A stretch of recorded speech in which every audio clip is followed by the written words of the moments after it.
Hello, welcome to the channel Why Stories. Enjoy watching.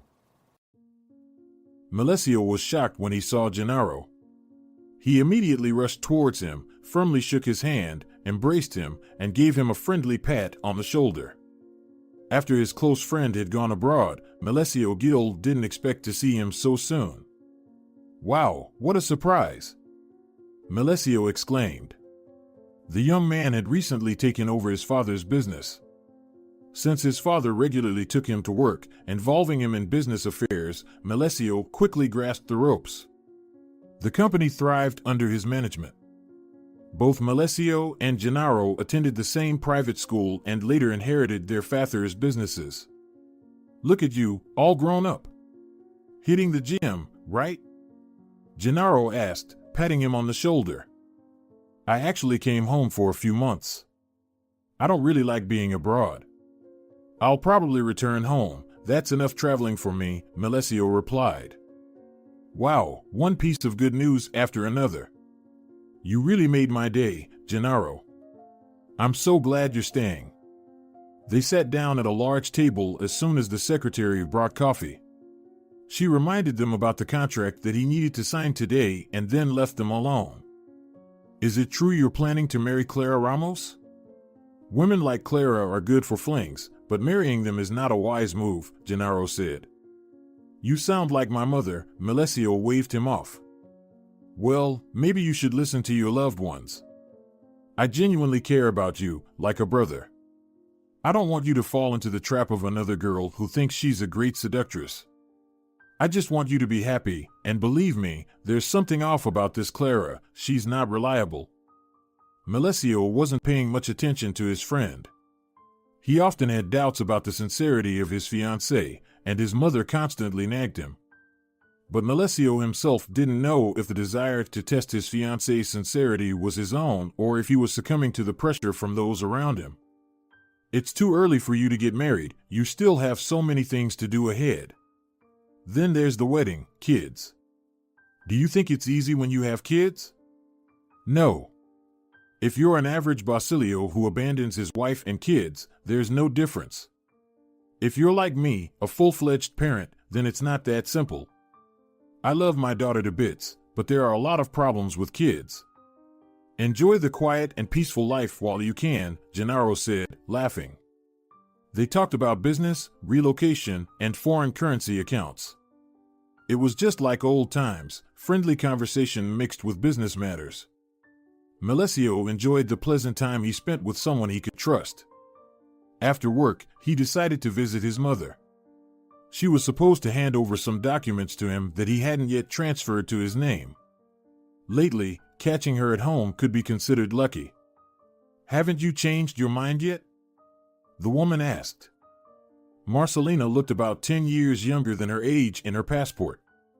It wasn't due to plastic surgery. She had never undergone any of them. Marcelina always claimed that her youthfulness was a result of avoiding stress, no matter how nightmarish life became. She tightly hugged her son, literally forcing him onto the makeshift table, which was a bar counter when there were few guests. Melesio settled into a high bar stool, taking a coffee cup from his mother's hands. The hazelnut foam was as delicious as ever. For some reason, hazelnut lattes were always associated with home for him. "I recently saw Clara. Melesio, don't you want to test her somehow? I don't like how she behaves. She doesn't seem like a sincere girl. I'm more than sure she doesn't love you. She's only after your money. With your wealth, you need to be very careful about who you're planning to marry," his mother said.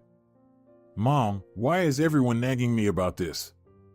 Gennaro was lecturing me about her today too. Gennaro is smarter than you, by the way. And anyway, do you really believe Clara 100%? Melesio pondered. He couldn't even gather half of the mentioned percentage if he dug deeper. Clara behaved oddly, and there were always quirks to latch onto in her strange habits. There was always a chance that Clara was playing the role of an infatuated girl only for money. On the other hand, maybe she was just sociable, stubborn, and private on her own, with no ulterior motives in her actions. The words about testing Clara for infidelity planted a seed of doubt in him. Melesio knew his own nature. If doubt arose, it would continue to grow. Think about it. She quit her job as soon as you started living together. Clung to you, and before you know it, she might take control over you, his mother said. You know I'm not against it. Of course, you're not. She's just messing with your brain, that's all, his mother insisted. Deep down, Melesio understood that his mother was right. He shouldn't have jumped in at the deep end. He needed to first check Clara's intentions. Melesio decided not to think about it for now. He returned to the apartment. Clara was already home, walking on tiptoes, showcasing a new dress she had snagged at a designer sale. Melesio nodded and praised another piece of clothing that he saw no point in. Clara showed him a new crimson manicure and then quickly went to the kitchen. When Melesio entered, he saw more plastic boxes from a restaurant. Maybe it was time to eat his mother's home-cooked food. It was better than the usual restaurant fare.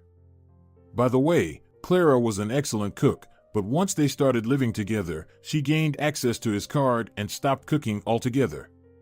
Considering she had quit her job, devoting a couple of hours to cooking wouldn't be difficult. However, every time he brought it up, Clara just rolled her eyes. What do you think? Maybe we should have the wedding in Italy? I talked to a manager today, and she says it's entirely possible. It will be a bit more expensive, of course, Clara said, shrugging her shoulders. No, we'll have the wedding here, Melesio insisted. She rolled her eyes, displaying her displeasure. He no longer fell for her manipulations. She got a notification on her phone. Melesio saw emojis in the shape of hearts and frowned. Clara quickly grabbed the phone, saying it was her friend's. This wasn't the first time he caught her with such a hasty excuse. Once, he caught her talking at night on the balcony. Melesio woke up as he heard her talking to someone on the phone. It wasn't entirely audible, but who would go out on the balcony for a phone call in the winter? That was when his first doubts surfaced, but he chose not to voice them. Whenever he hinted at his jealousy or suspicions, Clara would flare up, ready for a quarrel. You seem completely uninterested, she remarked. I just think you don't consider that our guests can't just fly to Italy on the date we want. We're not having this wedding just for ourselves, in case you forgot. You'd better take care of the invitations, Melesio said. And, overall, I think we should postpone the wedding for a few months. Clara stared at him with wide eyes. She didn't understand what this decision was based on. She smirked. Is this some kind of joke? Are you seriously suggesting we postpone the wedding? Aren't you afraid I won't marry you at all then? Clara said accusingly. Resentment literally oozed from her. He rolled his eyes, simply mimicking her gesture, one she loved to use. Clara snorted but didn't say anything more. Apparently, she wasn't in the mood for a quarrel. When Clara went to take a shower, Melesio went through all her messages but found nothing suspicious. This didn't mean she was honest with him. She could delete everything with a single swipe. The next day, Clara behaved as if nothing had happened, as if there were no talks of postponing the wedding. She smiled, fluttered around him, and talked about the luxurious dress she had spotted. Something in her behavior seemed strange and suspicious to him. Perhaps he truly felt her insincerity from within, or maybe the advice of others clouded his mind. On the day Teresa came to the office, Melesio was completely immersed in his thoughts. Teresa, his ex-girlfriend, was a businesswoman. Long ago, when they were dating, he helped her prepare documents to open her business. Melesio strongly doubted her business acumen back then, but now, watching her run a business, he admired her perseverance. Melesio, tell me, are you planning to get married? Teresa asked with a sly smile. It seems you're thinking about the wedding all the time. Teresa laughed, and Melesio chuckled as well. They had almost gotten married back then, but they realized in time that they were still too young. They would have a divorce. They broke up on a positive note, simply realizing that they no longer loved each other and were living like neighbors. Their relationship had always been more of a friendship than a romantic one. Okay, it's not my business, of course, but I know your girl. If my memory serves me right, she had affairs with all the local businessmen. She looks like a predator. Be careful, Melesio, Teresa warned. Teresa, come on. Almost everyone I meet tells me she's not the best choice for marriage. I think you all just don't know her well, Melesio shrugged. I won't insist, it's not my concern. I actually wanted to talk to you about the business transfer. I'm moving the entire business abroad and would like to clarify the operations of our joint branches that we opened together back then. Remember? I'll probably transfer them to you in exchange for a percentage.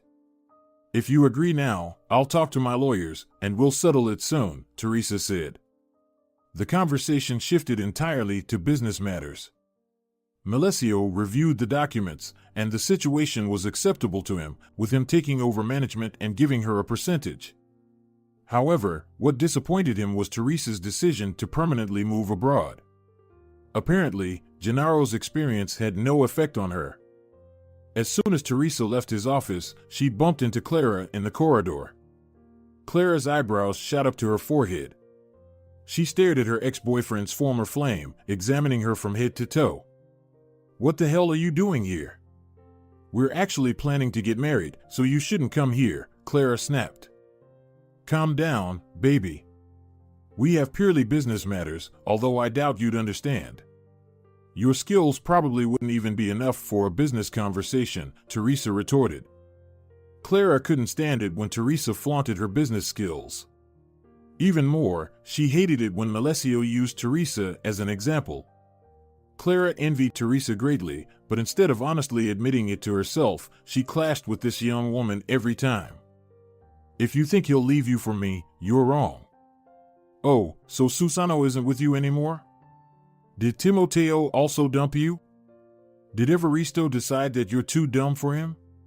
Teresa asked, counting all the businessmen Clara had dated in the last few months before Melesio.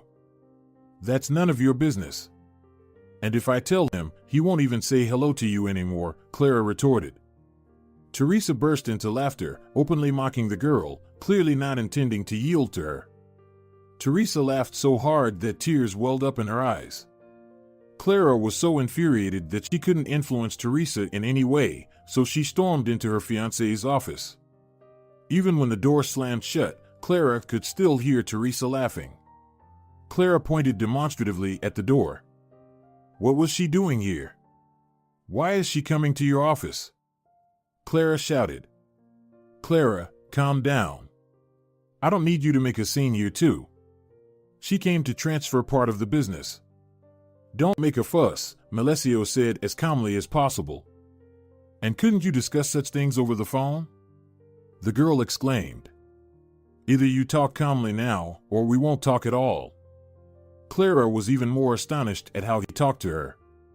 First, he talked about his suspicions, then shared the idea of postponing the wedding, and now his ex dropped by his office, and he refused to discuss everything properly.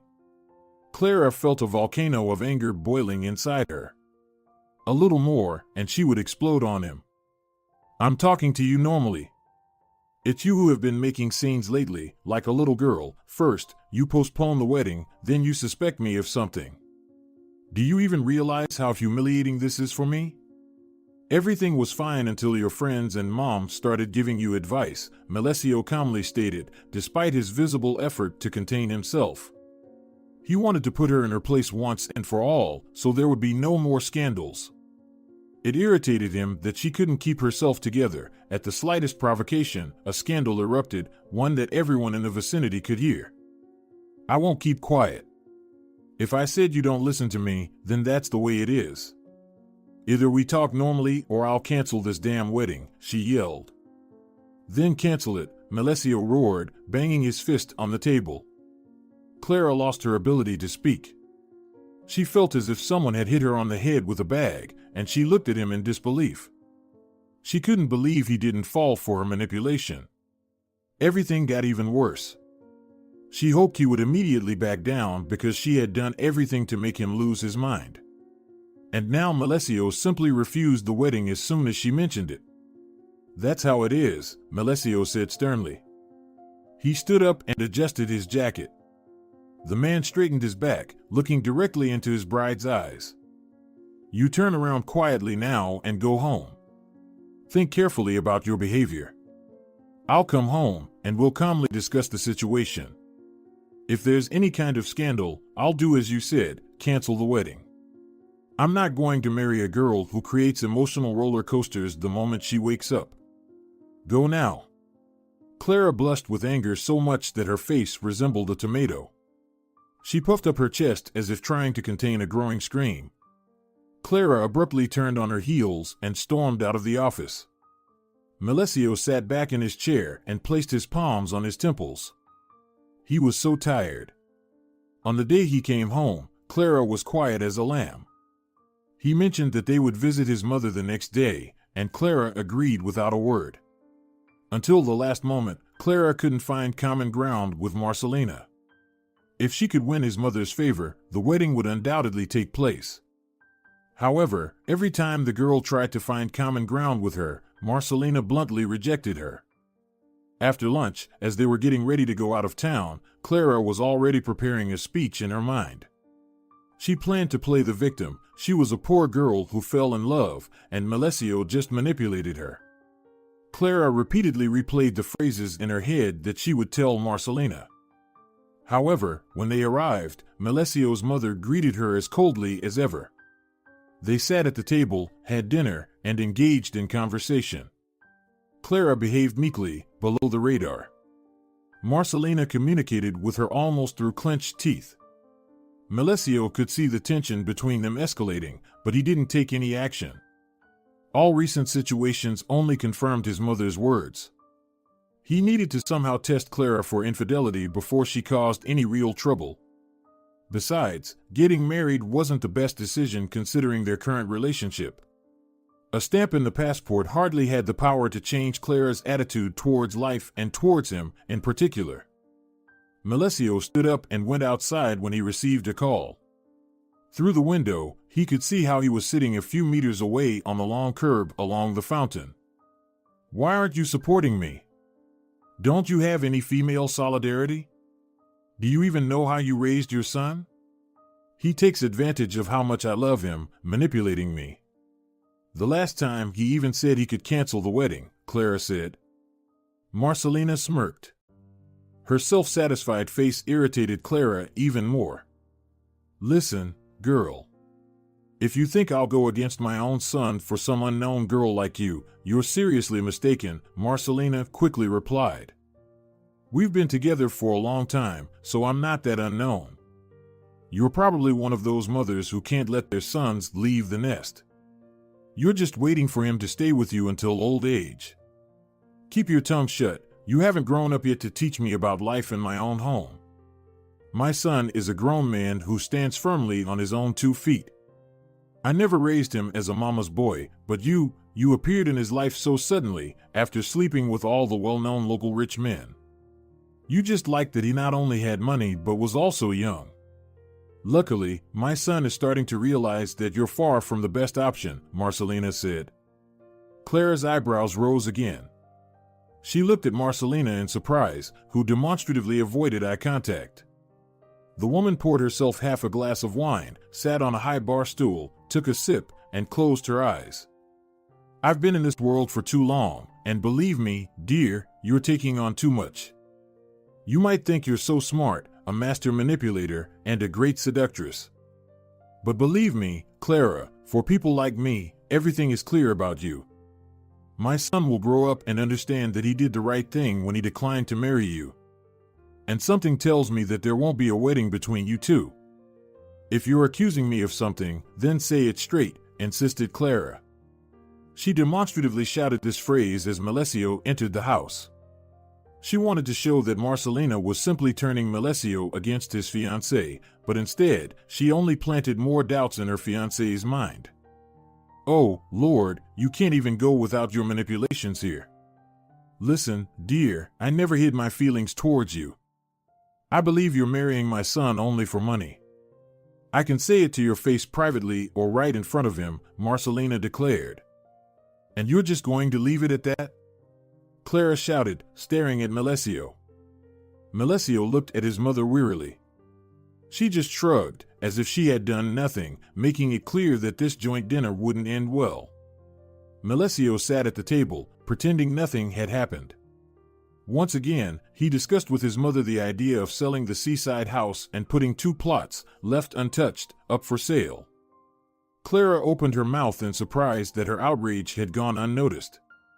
Marcelina behaved as if Clara didn't exist. Clara was angry but didn't want to provoke further conflicts. Who knew? Maybe Melesio was still considering postponing the wedding. Clara refused to think that Melesio might entirely cancel the celebration. She had to make concessions just to avoid hurting his feelings and triggering the wrong assumptions. That evening, they returned home without exchanging a word. Clara locked herself in the bathroom, likely spending a whole hour in the bath filled with foam and the pungent smell of pine oil. Marcelina called her son the next day and expressed everything she thought. She almost literally retold the conversation that took place in his absence. Melesio became more convinced that it was necessary to test his fiancée. Now he was sure that he wouldn't marry her until the test was over. Clara's behavior became increasingly strange. She spent hours in the bathroom, often talked on the balcony at night, hid her phone, and changed the password on it. Moreover, strange withdrawals started occurring from her bank card, although she didn't use cash. On the day when Melesio's friend showed up at the office, Melesio was already completely distraught with his feelings, constantly contemplating various ways to test his fiancée. He recounted all the recent events to his friend, but he just shrugged, as if he wasn't surprised. From the very beginning, as soon as you started dating, I warned you. I immediately said that having a relationship with a girl who dates one businessman and then another one is a foolish idea. You're an adult, you make your own decisions, but I still can't believe why you decided not just to have a serious relationship with her, but also to marry her, Gennaro replied, shaking his head negatively. He responded to a message, grabbed a mug of coffee, and returned to the leather couch. Melesio, let's think this through carefully, all right? Your mother is right. If you want to marry her, you should do it only after a thorough test. First, make sure she loves you and not your money. If she passes the test, great, go ahead and get married. Maybe we are all wrong, and you alone see the truth. Let me remind you, if the majority considers someone dishonest, it's likely true. There are exceptions, of course, but our collective instinct usually works. If a person is rotten, we can all sense it, Gennaro said. Melesio nodded but didn't delve deeply into the topic.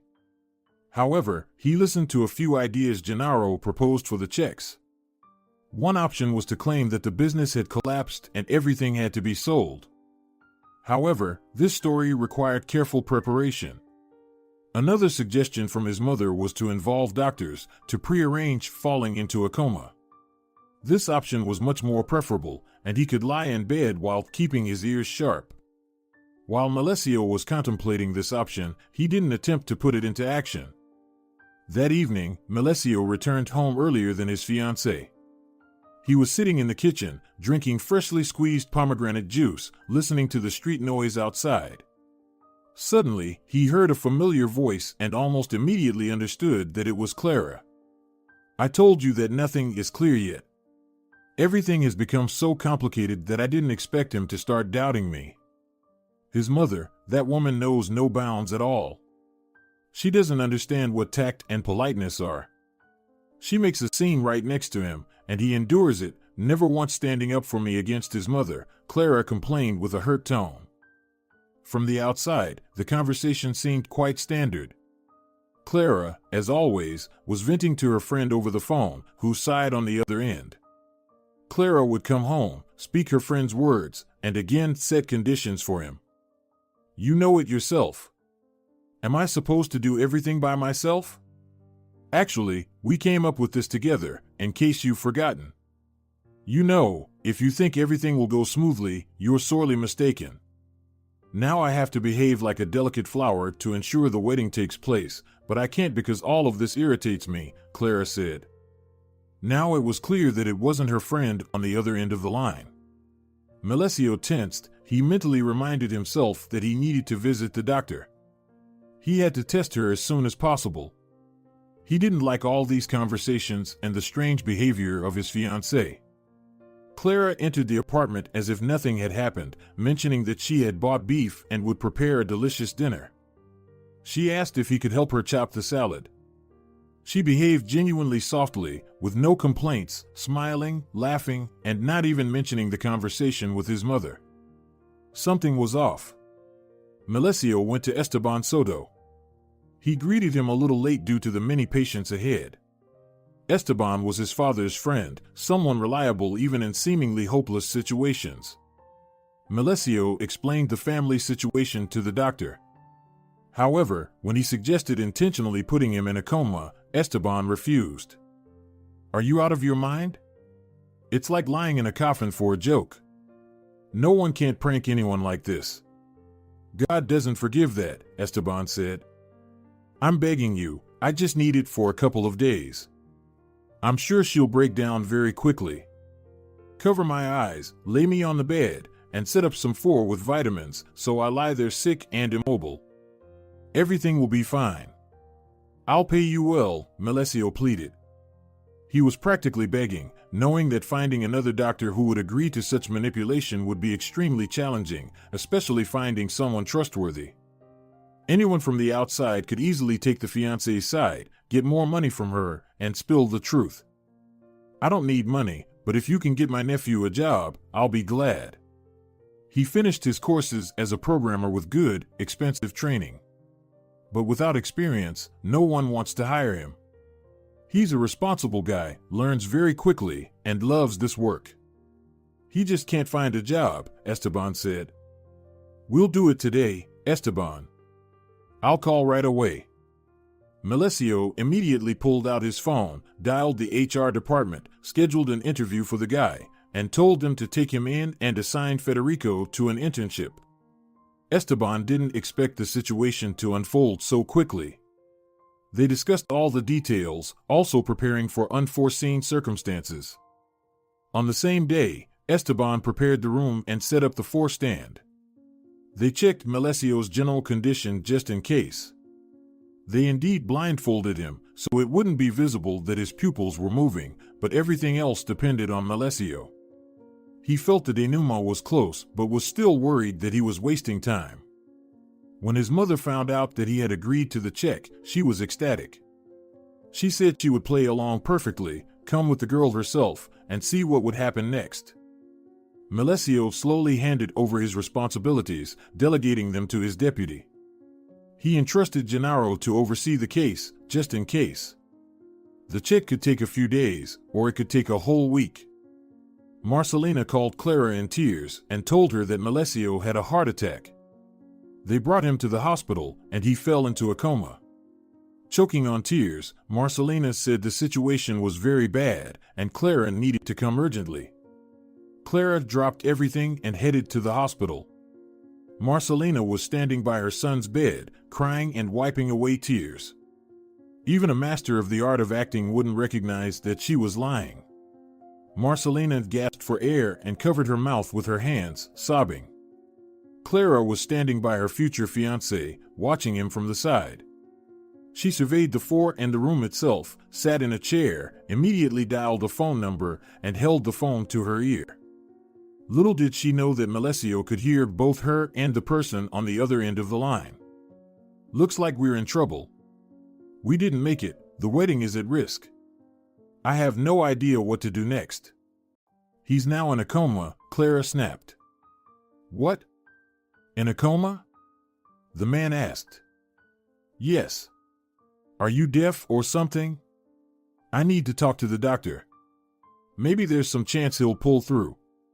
Good thing we didn't get married before, or I'd be stuck with a vegetable." "With a rich vegetable," the man laughed. "It's not funny. Do you understand that our entire plan is falling apart right now? We shouldn't have taken such risks. We should have made everything quicker," she said. "I shouldn't have listened to you. It would be better if I got pregnant, then we would have gotten married faster." She abruptly stood up, pacing around the room. He could hear her steps moving from his right to his left. "And what do you suggest now?" Why should I stay with him if nothing will change? What's the use of him lying in a hospital bed in a coma for years, possibly dying sooner or later?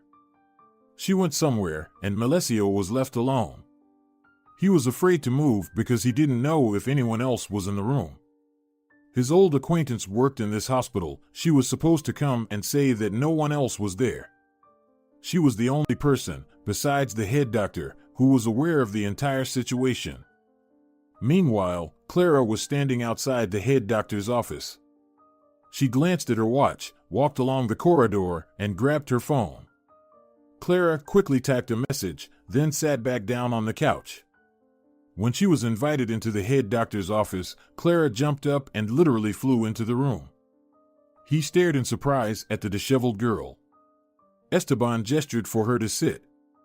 Clara sat, hugged her bag to her knees, and glared at the phone too much.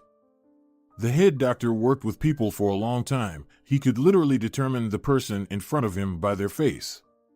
Honestly, despite external beauty, he would never marry such a girl.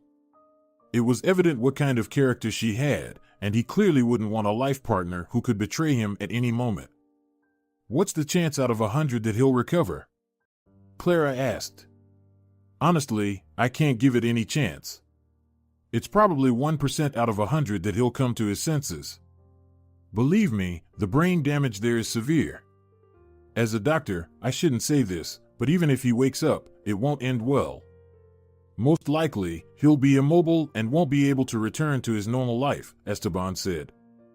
So, due to a heart attack, a person can fall into a coma and then end up an invalid? Clara asked skeptically. Clara, are you questioning my decision? Contrary to common belief, a person's body is very fragile. Cardiac arrest, heart attacks, all of this can affect the brain and its parts. Sometimes, a part of it dies, and it's beyond recovery. Trust me, if I start explaining the biological mechanisms to you, you'll fall asleep in a few minutes. He will never come out of the coma in the same condition, and I can give you my medical guarantee on that, Esteban said. He hoped that after these words, Clara would get up and leave the room, but she continued to sit in the chair, looking at her own hands and occasionally glancing at her phone. She nervously tapped her foot, examining the office. When Clara spoke again, her lips trembled. And now?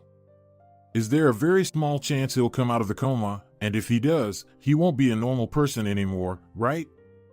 Am I right? He will remain the same person, but most likely, he'll lose motor activity. He will be disabled, or, in the worst case, turn into a vegetable. I know couples who didn't fall apart under the pressure of diseases. That's not for you to decide, Clara snapped.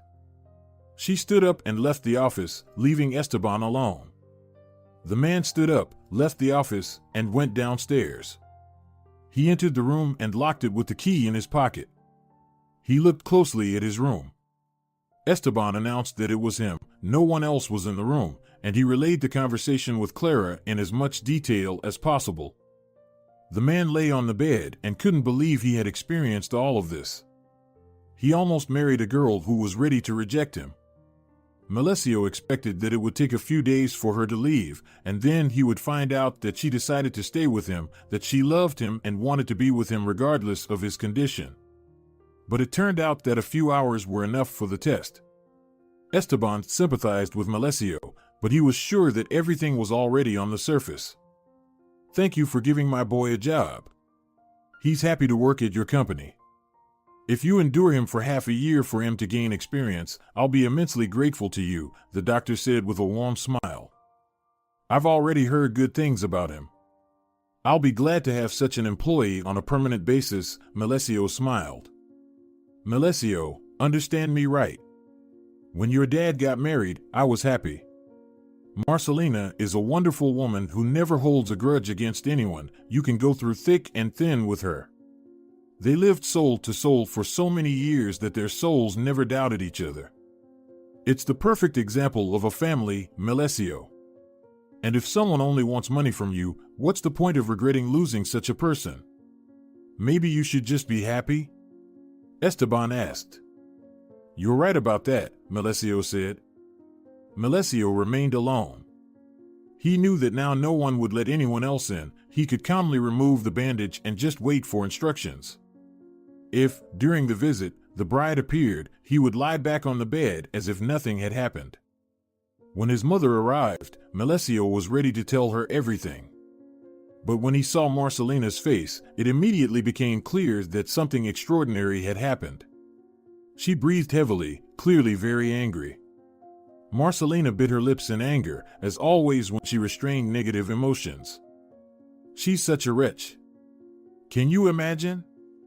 I decided to come to your place, thinking I'd visit her, have a heart-to-heart talk, and think there's something human in her. Back then, I thought we were all against her for no reason. Maybe she was just scared. It's a bit shameful. What if she really loves you and we rebelled against her like that? The mother exclaimed quickly. Marcelina began pacing from side to side. It felt like she was measuring the room in steps, just like Clara. Due to his association with Clara, the man immediately recalled the conversation that took place between his fiancée and a suspicious man. Of course, it was necessary to find out everything in more detail, but this was enough to cancel the wedding. I come there, and she's not there.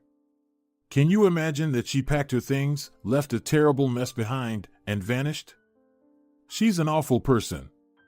I'm sure she even stole something. I thought I'd talk to her like a human and discuss what to do next. Maybe she was just scared? And this girl just packed her things and disappeared, as if you were never in her life, Marcelina yelled. Melesio recounted the conversation that took place between Clara and a man. His mother sighed heavily and slumped into a chair, which immediately seemed terribly uncomfortable to her. She looked at her son with some melancholy, as if it could comfort him. Marcelina shook her head negatively. Well, if you want, I'll find out who it is. If you haven't forgotten, I have quite decent connections with your father. God, how good it is that we decided to test her. I'm afraid to imagine what would have happened if you got married, the mother said. At first, I was very upset, but then the doctor told me something important. He's right, there's no need to be upset about those who were originally liars. But something tells me, Mom, that there's something more here, as if she needed more than just money. Money and status, my dear. She immediately changed her social circle when you started dating. And anyway, Melesio, you can't give her a single chance.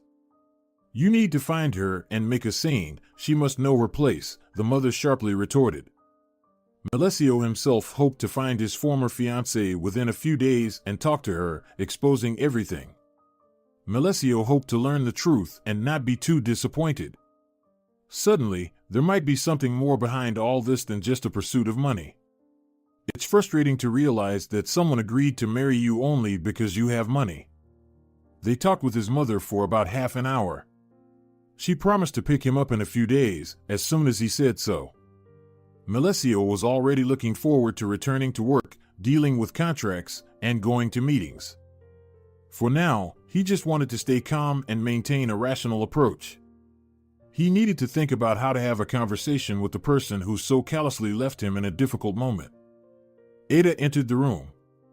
By then, Melesio had already started packing his things. He was focused on his problem, still unsure how to talk to his ex-fiancée. He told Ada everything. They used to be close friends, but then Melesio's father started a business, earned good money, and the family moved to a good neighborhood. Since then, Melesio and Ada have communicated less and then reduced their communication to zero. But after this meeting, Melesio realized how much he had missed her all this time. They talked and laughed. It felt like it all flowed naturally. However, Melesio was too engrossed in his own thoughts that morning. He hoped that his fiancée would show up again. There was a glimmer of hope that Clara would at least call his mother, but the miracle didn't happen. Ada sympathized with him but didn't know what to say. Maybe you shouldn't be so upset? Ada said when Melesio was already standing by the door. Melesio stopped and turned to her. In the soft light of the hospital lamp, she seemed even more beautiful to him. He had once been in love with her but never managed to confess. Melesio smiled when he thought about it. I thought we loved each other. I believed we had a future. She left me at the first sign of trouble. Shouldn't I be upset? Melesio asked, breaking down everything that had happened. What's the point of getting upset? What does it change besides ruining your mood? Melesio, you have to understand that there are no perfect people in this world. Sometimes difficulties, problems, and collapses happen. It's not just happening for no reason, it's given to us so that we can understand the nature of people. Maybe you should be glad you found out everything early? Ada's words were wise. Melesio nodded, walked into the corridor, and strolled along the long white row of wards. He descended the stairs and immediately turned towards the parking lot. He wanted to get behind the wheel of his car, but for the sake of credibility, the car remained near the office. Marcelina was already standing near her car, smoking and talking on the phone. She waved to her son, pointed to the car, but stayed in her place. I'll be there in a moment, Marcelina said with her lips only. Melesio got into the car, looking forward to returning home. The apartment would become much emptier and lifeless without Clara's things. Why didn't Clara even try to give him a chance? He never refused her anything, he did everything for their future. Recently, they had arguments, and he even suggested postponing or canceling the wedding. But that's not a reason to leave him alone like a disabled man. Finally. Okay, let's go home. I'm terribly tired. Jacinto called and suggested moving my spot to the center. Can you imagine? Mother talked about her small business that she managed for pleasure. She had enough money not to worry about her financial well-being. She engaged in this business to have fun and enjoy the process. At any moment, she could drop everything, hand over the affairs to the deputy, and go abroad to relax. Marcelina pretended that nothing had happened, but when the car finally stopped near the multi-story building where Melesio lived, the woman suddenly looked at her son reproachfully. He knew she would start talking about warning him about Clara's antics. I've been thinking. Clara, of course, behaved disgustingly, but maybe you shouldn't pursue her. She's just a silly girl who didn't even realize what she was doing. Consider that she lost a good life when she left you. So maybe this will be the biggest punishment for her? Marcelina asked. Why did you assume I would? Melesio asked. Because I know you too well, Melesio. It's always like this with you, you can't just reject an idea. Moreover, you will probably be curious about why she decided to do this. Melesio, let's just let you continue with your work. I truly don't want you to get engaged in this conflict, Marcelina waved off. At that moment, Melesio immediately understood why she had changed her view like that. Apparently, his mother feared that in this whole race, Melesio would forgive Clara, and everything would go back. Marcelina couldn't be happier that this girl was no longer part of the family. And what if it would all start again? Marcelina, as if answering her own mental question, shook her head negatively. You've been through too much lately. I'm sorry you endured such a blow, but I don't think you should continue struggling with all this, Marcelina said. Melesio went up to his apartment alone. Apparently, his mother took care of it and called a cleaning service. He knew how messy Clara could be. If she packed her things, she surely left a terrible mess behind. He didn't want to see a pile of garbage and scattered clothes. Everything here was the same as on the day he left, except for the missing belongings. The main thing was that it was clean, quiet, and peaceful. Everything was gone, even their photos. Clara deliberately took out the pictures, leaving empty frames on the wall. So it all ended like this, Melesio said. He sighed heavily and sat in the chair. After a bath, Melesio ordered sushi and turned on his favorite TV series. He tried not to think about anything, just to distract himself and calm down a bit. Somehow, various images of Clara kept flashing in his mind. He was afraid he would only remember the good things and wanted to reconcile with Clara. But his brain, as if intentionally, recalled the most foolish situations in their relationship. Melesio looked at them as if from the side, understanding that it was high time to end it all. Of course, there would be no wedding. Melesio called the manager they were going to hire and warned in advance that nothing would happen.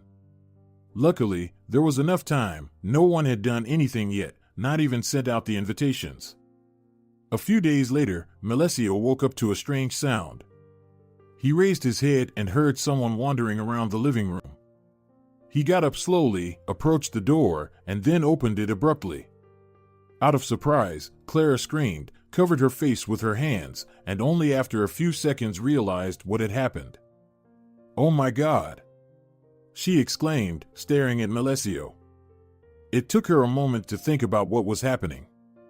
She looked at him and seemed to be trying to comprehend that he was here, standing on his own 2 feet. "You? I know everything about you and your lover. I know you were just trying to trick me into the wedding. You can spare me the act. You don't love me." "It won't work anyway," the man insisted. She froze. Clara still didn't move, as if she were an exhibit in a wax figure museum. There was a rather strange feeling in her chest, as if it were not just anxiety growing. Then Clara straightened her back, sat on the sofa, and shook her head negatively. "You don't know anything," she said. Melesio looked at her, thinking that she would now start making up excuses.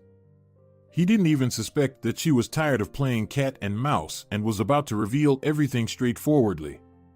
When she started talking, Melesio became more engrossed in her story. However, thin notes of distrust still lingered in his soul. "I don't have a lover. I was talking to my brother on the phone. So you decided to set me up, right?" "It's disgusting, Melesio," she said firmly. "Disgusting?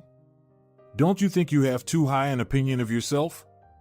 You were trying to trick me into getting married, and I behaved disgustingly?" Melesio asked.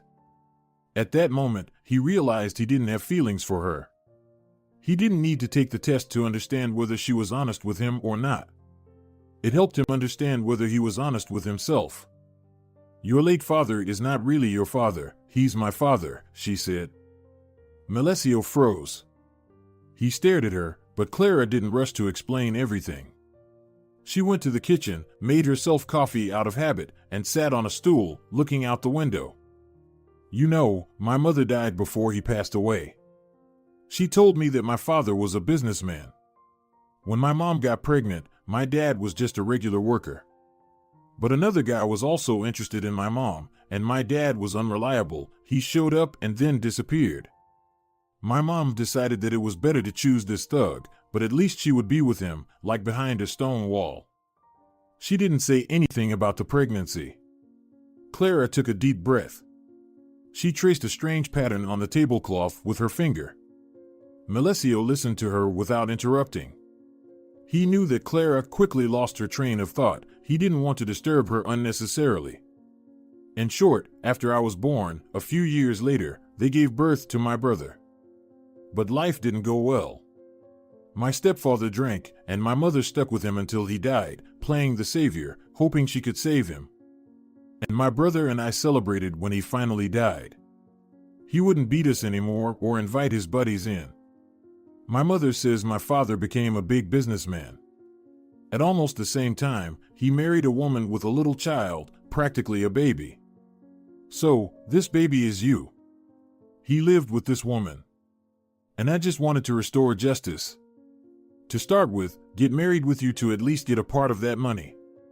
"He's my father," Clara said quietly. "You have a rather illogical plan," Melesio said. "I know that myself. Lately, everything has been dragging on. I really didn't cheat on you, Melesio. I was just terribly upset that my father lived in luxury while we shared a loaf of bread for a week.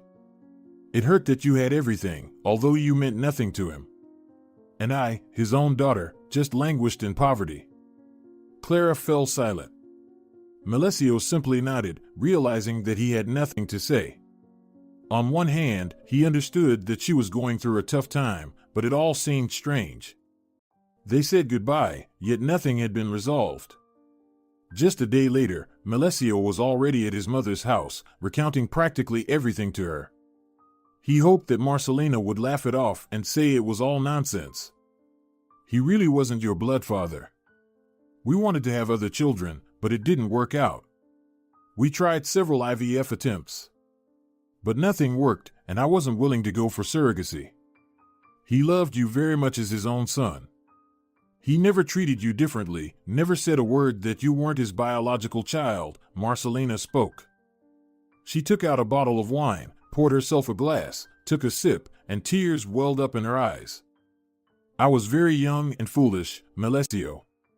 You can easily calculate that I gave birth to you very early. When I got pregnant, your biological father tormented me and locked me up to prevent me from having an abortion. His relatives pressured me. In the end, I couldn't go through with the abortion, and when the time came, he just ran away. I had to carry you alone and work on my feet. I was terrified that you would be born sick," she said. Marcelina wiped away her tears. She took a deep breath to keep as if trying not to cry harder, then looked at her son and gently brushed a strand of hair from his forehead. "When you were born, I fell in love with Alejandro. He was just a regular worker back then, but he accepted you as his own little baby. We worked side by side, took care of you, and started a business. I don't consider you not his own. He raised and educated you," Marcelina said. Melesio returned home completely shattered, trying to digest all the information he had received. He was lying on the bed, staring at the ceiling, struggling to piece all these things together. Just recently, it seemed to him that everything revolved around his fiancée and the failed marriage. The situation was getting more complicated. Melesio felt like a fool, allowing himself to be manipulated. Of course, he had no intention of forgiving Clara, but talking to her was still necessary, especially since the girl herself realized the stupidity of the situation but couldn't back down. His mother was so distraught after their conversation that she couldn't even sustain a conversation anymore. The memories of her late husband were so vivid that sorrow overwhelmed her entirely. Marcelina only recovered a few days later. Melesio decided to meet Ada at a restaurant. He needed to talk to someone who knew everything. When he recounted everything to her, she just shrugged. "It's all strange, but it sounds very much like the truth. Maybe you should still pay her some compensation and help her out somehow in life." "I don't know," Ada said, shrugging. "Help her in life?" Melesio asked. Ada nodded. The restaurant had such an atmospheric, romantic vibe that their friendly meeting no longer resembled just that. The longer Melesio spent with Ada, the more he realized that he felt something more than just friendship towards her. This once again confirmed that he no longer felt anything for his fiancée. "She also has the right to that money, doesn't she? Right? Just talk to her calmly, without a scandal, and agree on a specific amount. Let her and her brother go their own way, and you can focus on your business. If he had stayed her father back then, where would you be?" Ada suggested. Melesio had never considered this situation from such an angle. He liked that Ada always found something to focus on to make the right decision. He was always in a state of conflict within himself. In business, he could make any decision, but in his personal life, everything seemed much more complicated. "You don't have to provide for her for the rest of her life, but it would be a good gesture, like a memory of your father. Just help her, settle things amicably, and that's it," she added. Melesio nodded. He tried to change the subject, and they didn't even notice how the meeting became romantic. Melesio went home to his apartment only early in the morning from Ada. He remembered their conversation again and what she suggested him to do. Actually, the option was excellent. The only thing was that Melesio didn't know how Clara would react to this. Clara was a strong person, and if she latched onto something, she could hold on until the end. He asked Clara to come to the office. Clara arrived as if nothing had happened. Not a single muscle moved when she saw Melesio in this office, where they had been so often together. It seemed like all her emotions were blocked, like those of a robot.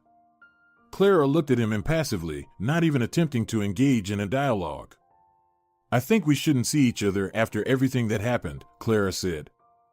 "I've thoroughly analyzed everything you said.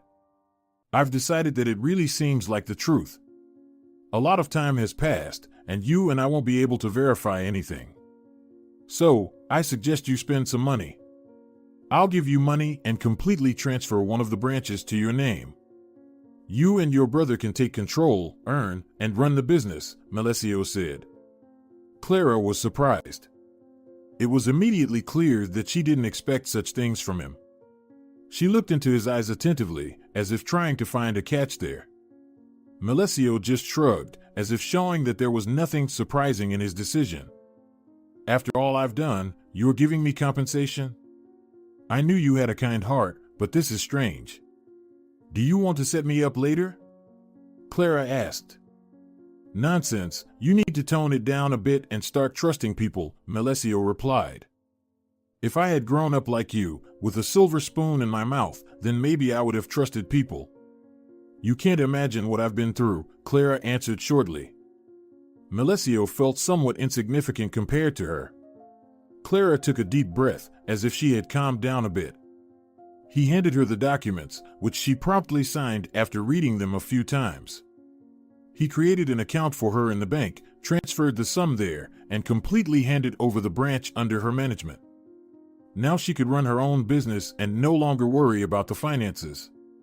He offered her lessons with a good mentor, but he feared she might refuse. Clara went to the mentor, took notes, and absorbed information like a sponge. It was immediately noticeable that she intended to take the matter seriously. However, they no longer communicated. Melesio didn't even feel resentment when he saw her or remembered their days together. When Teresa appeared in the office, Melesio was already free. She brought the final documents for him to sign and congratulated him on the broken engagement.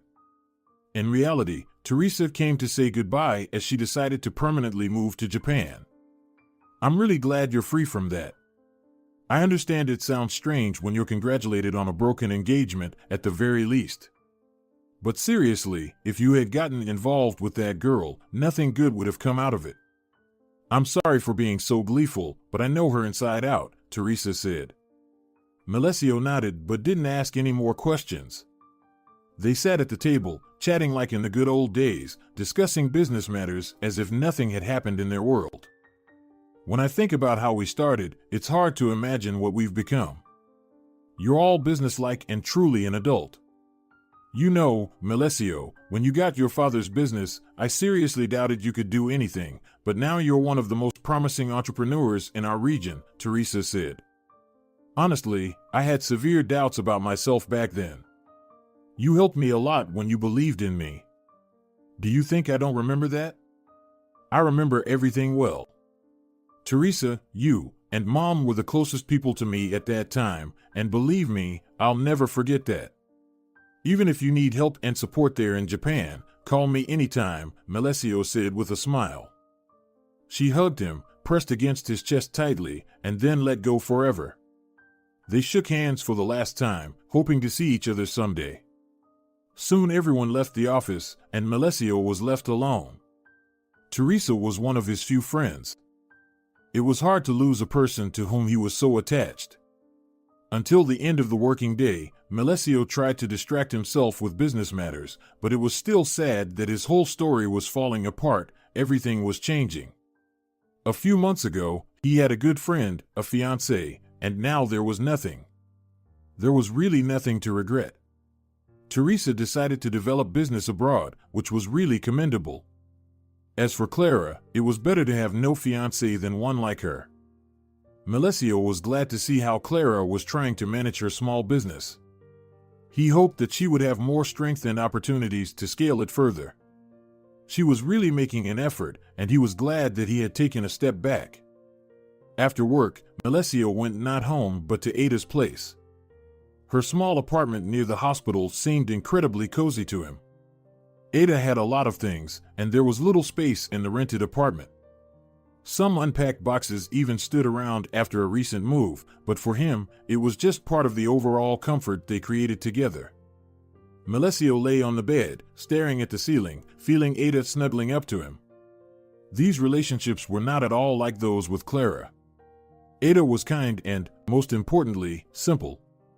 She had no excessive demands, she just lived and loved her life as it was. But most importantly, Melesio felt Ada was sincere. It was something he sorely missed. Marcelina was delighted when Ada became a part of their family. They quickly found common ground, and Marcelina was sure that this time her son had chosen a suitable partner. "What do you think we should do next?" Ada asked. "What do you mean?" Marcelo asked. "Do we have a future, or do you just want to heal your soul after the breakup?" "I don't really want to be a puppet in your hands, but I can't step back now either," Ada said with a smile. He laughed at her conclusions. She smiled and looked at him. He was glowing with happiness. Ada slowly ran her palm along his cheek. He felt her love and her emotions. Melesio gently kissed her on the forehead, then laid down again, just as he was lying before. He didn't want to think about the future. He didn't need anything right now. He just wanted to feel happy, carefree, and peaceful for a moment. "Do you want something specific?" he asked. "I just want us to be happy," Ada replied. "Then we wish for the same thing," Melesio said. He hugged her tighter, grabbed the remote, and turned on the TV. They were lying on the bed together, watching a silly show, laughing. It felt as if the whole world ceased to exist for them. There were only the two of them, a small apartment on the outskirts of the town, and the love they had pledged to keep for each other. "Do you want to join me in volunteering one of these days? We provide free medical care and feed the homeless. It's not a cheerful activity, but it heals the soul," she suggested. "If I have free time on that day, then yes, of course. I might not be able to stay for the whole day, but I can spend a few hours at least, maybe sponsor some part of it," he said. "That would be great. We're running out of basic medicines." "I'm really glad that you want to get involved in all of this," Ada said. "You love it, you find it interesting, and that makes it important for me too," he said with a smile. Melesio kissed her, and she smiled. Now they had to wait for the day when he would first go to the volunteer center. Melesio had no idea of the changes it would bring about. On the day he was supposed to participate in the volunteer movement, Melesio felt anxious in the morning. It seemed like he could barely find his place. He was extremely nervous, frequently shifting from one leg to the other. Inside him, he felt heavy anxiety. Melesio always paid attention to his inner emotions, but today he couldn't refuse Ada. He arrived at the volunteer center, bringing money and medications, and even stood on the distribution line himself. He noticed a few people with phones and already knew that, unfortunately, there would be photos circulating on the internet tomorrow. No, he wasn't ashamed, rather, he was proud of his actions. But he really hoped it wouldn't turn into a big deal. "Young man, please," an old man said. Melesio looked up and saw an elderly, sick man. It was evident that he was homeless. A black, disheveled puppy with different colored eyes peeked out from his armpit. "Could you put a bit more bread in?" "This is Lola," the man said with a smile. Melesio smiled back at him, added a few more pieces of bread, and handed them to the elderly man. The homeless man sat at the table, dipped the bread in the soup, and handed it to the puppy. Lola eagerly devoured the rare meal. The man felt a tightening inside him, a fear. More than anything, he was afraid to end up like this, homeless and unwanted. Suddenly, the man slumped forward. Everyone screamed. He obviously wasn't feeling well. Ada called an ambulance.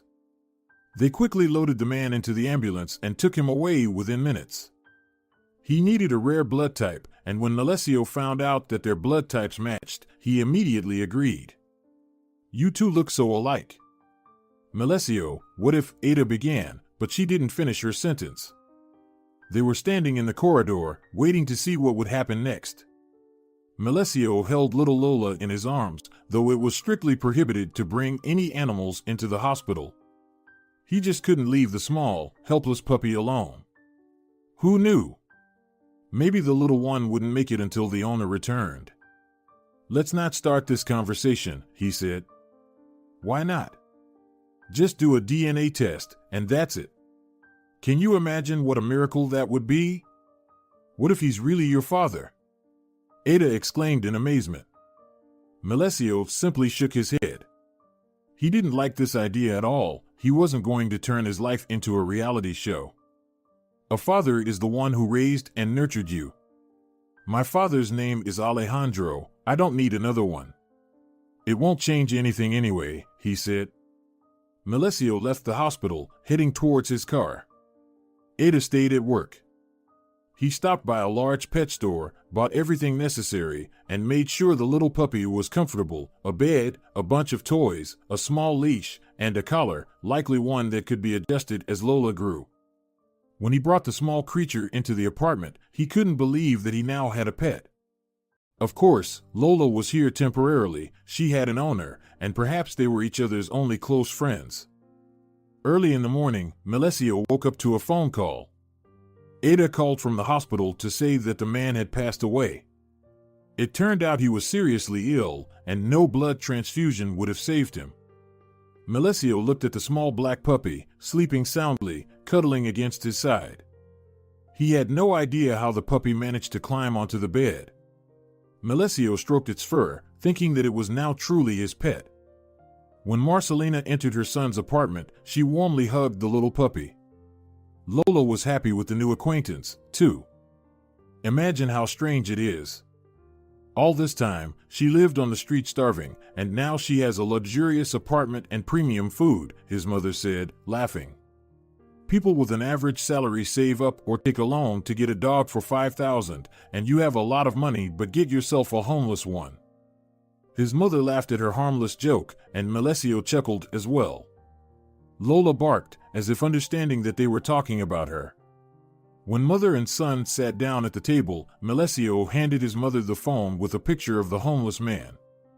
Marcelina stared at the person's face, barely able to understand if she knew him or not. "We have a rare blood match, and Ada says we look alike," Melesio said. "Melesio, I think you're chasing the ghosts of the past. You're not the only one with that blood type.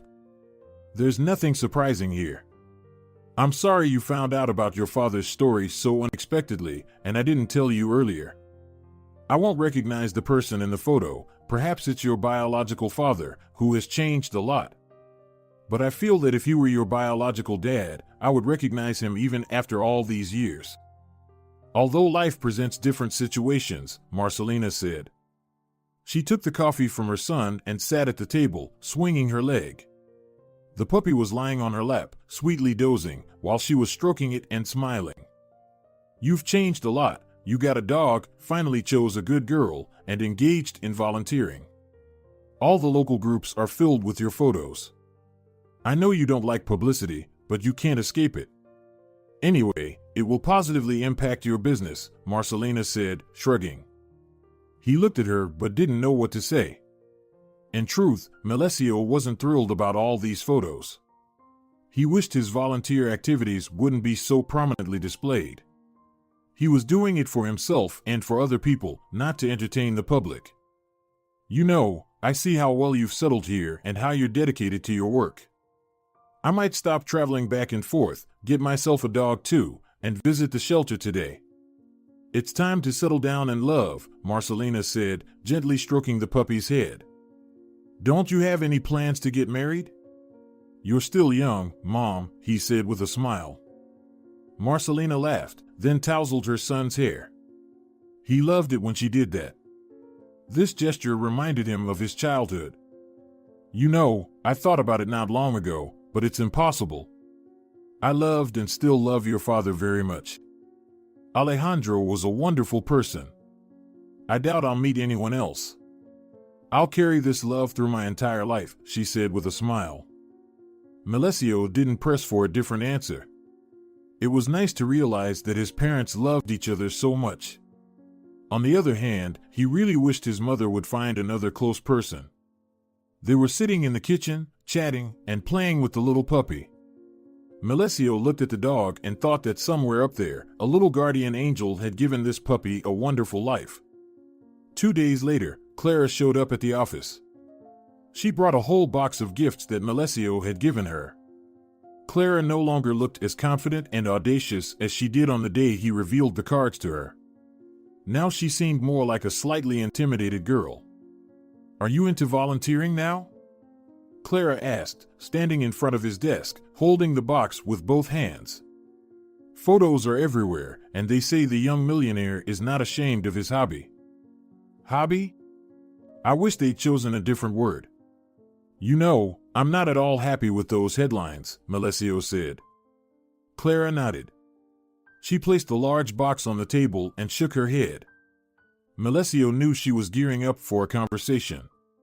Now, she looked natural and simple. Maybe if she had been like this from the beginning, he would have fallen for her much harder.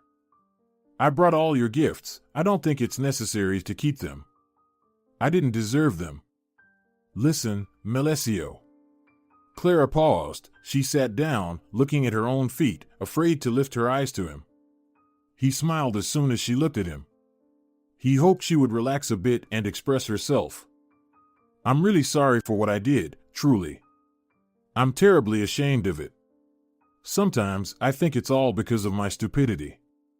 It was horribly hurtful to see how well you live. But when we were together, I felt this awful sense of injustice inside me. You didn't deserve all that I did. I'm terribly ashamed. I'm really not that kind of person, Clara said. Clara. No, wait. I really want you to have a good impression of me. You gave us money and a business. My brother and I are thriving. We have a chance for a good future. It's all thanks to you, Melesio. I just want you to understand that I'm not really a bad person. I just want everything to be good for you, Clara said through tears. Melesio stood up, approached her, and hugged her tightly. Clara burst into tears and continued to apologize, choking on her tears. It was evident how sincerely she regretted her behavior. Even Melesio felt ashamed that she was so upset because of him. When the girl finally caught her breath, she was able to speak again. She was already smiling. It was clear how she had relieved her soul. However, he didn't take her gifts. Clara was standing with the box, looking inside, then at him. I know you're planning to get married. Rumors spread quickly, Melesio. I truly wish you happiness. If you can, please forgive me for everything, she said.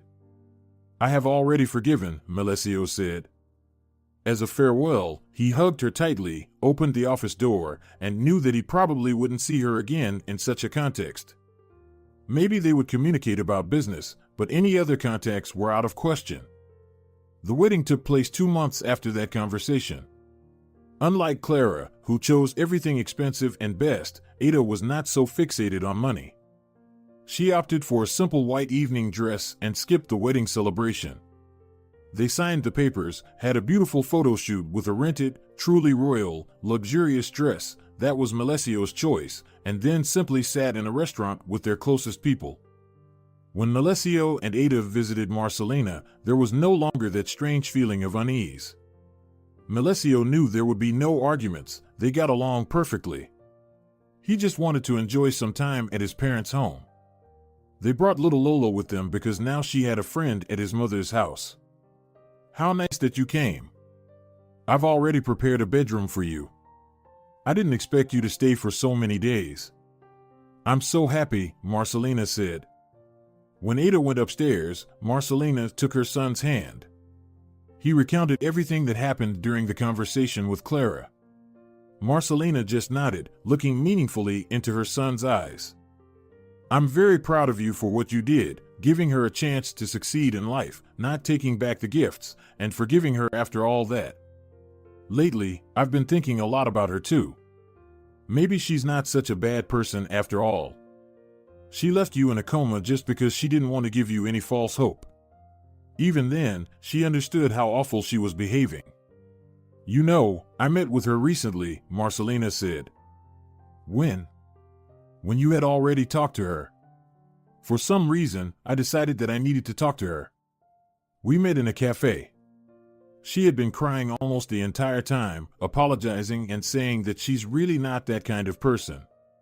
Even then, I realized that she was behaving sincerely. It's a pity I was so hard on her. On the other hand, I forgave her too, Marcelina said. Melesio nodded. It was nice to know that the girl had received forgiveness from 2 people.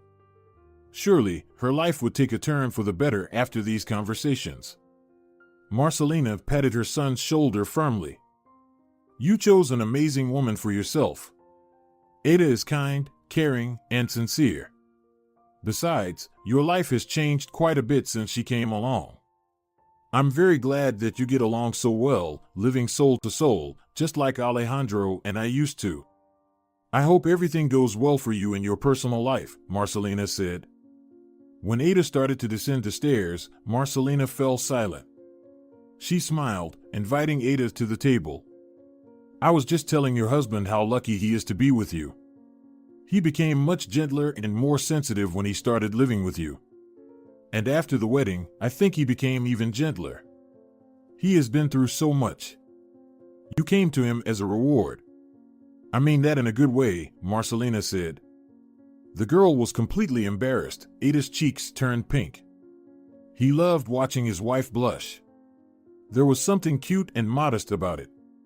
Ada changed the subject of the conversation. But when she and Melesio finally reached the crucial point of the conversation, both of them chickened out. We should have said it right away, Ada said. We'll tell her tomorrow, Melesio replied. He approached his wife, circled her from behind, and tenderly placed his hands on her stomach. They had come to delight Marcelina that she would become a grandmother, but they got so excited that they never shared the joyful news. The next day, when Marcelina learned that she would become a grandmother, she jumped around like a young girl. She laughed, clapped her hands, and hugged them, thanking them for such a splendid gift. Marcelina was happy that their lives would become even more joyful and fulfilling now. Without children, there is no family. Oh, how happy I am for you, dears. When you lived for each other, it seemed like that was enough, but when a child is born, your life will change drastically. And believe me, you'll never feel the love that you'll feel for the little one with anyone else. It's like a different level of emotion. I want you to feel it and understand it. I want you to be happy. I'll be a grandmother. Marcelina shouted. Melesio was glad to see his mother literally glowing with happiness. She radiated it as if she had been waiting for this news for many years. Melesio hugged Ada. When they both found out they would become parents, they were so overjoyed that, for some time, they were afraid to tell anyone. They decided that Marcelina would be the first to learn the joyful news about their family. Now they were sitting at the table, talking about children and their future. All of them were absolutely happy to be together as a family. Melesio, from time to time, recalled his past, the situation with Clara, the biological father. Now it all seemed so insignificant and unimportant compared to his current life that he regretted wasting emotions on it. The main thing was that he had a family, and that was the most valuable treasure in life. If you're enjoying it as well, leave a like and subscribe to the channel.